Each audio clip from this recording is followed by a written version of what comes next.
taxes. My first guest is the Executive Vice President of the National Taxpayers Union, Brandon Arnold.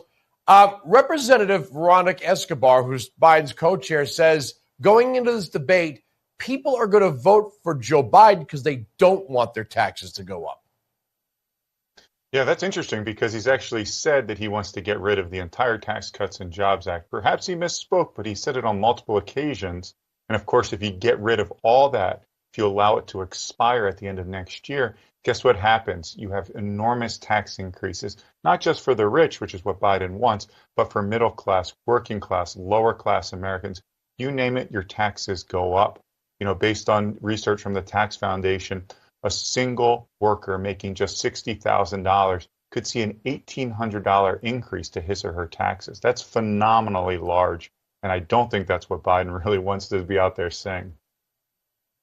Do the Democrats really believe, after 3.5 years of the out-of-control inflation that is not transitory and the spending on the people in the country illegally who they don't want to deport, that tomorrow night somehow Joe Biden's going to convince this televised audience that he's the tax cutter?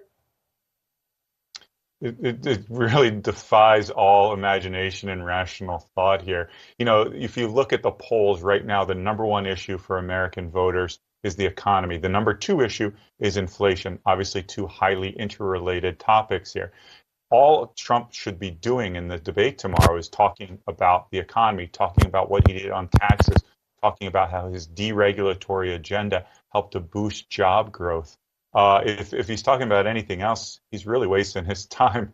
I'm exaggerating only slightly there. But Biden is on the defensive here. Biden is absolutely on his heels. Trump is beating the snot out of him on economic numbers, and that really ought to be the focus.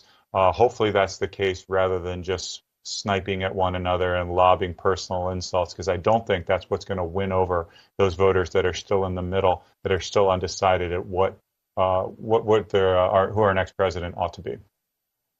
No, I agree with you. And, you know, a calm but energetic Donald Trump has all of the facts and figures on his side. All he's got to do is basically for 90 minutes ask, are you better off than you were 3.5 years ago?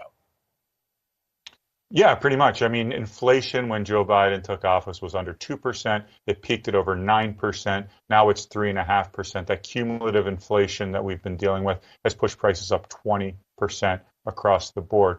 Our debt, we had huge debt problems. We have for a long time. They've gotten exponentially worse. Biden has even gone out there and claimed that he's reduced the deficit. But meanwhile, the deficit, which is the number that equates to the amount that we spend over the amount that we bring in taxes and other types of revenue, that's going to hit $2 trillion this year. $2 trillion. That's the entire economy of a large country like Italy or Brazil. That is the debt that we're piling up each and every year right now. So there's no question Biden has mismanaged the economy. The question is whether that will be the focus of the debate or whether we're going to go on all these other side errands and things that are not a distraction entirely, but ought to really be second or third on the list of topics if you're Donald Trump. All right, we'll check in with you maybe a day or two after the debate, maybe next Monday. I got to leave it there. Thanks for joining us. Thanks, Andrew. Let me go right from tax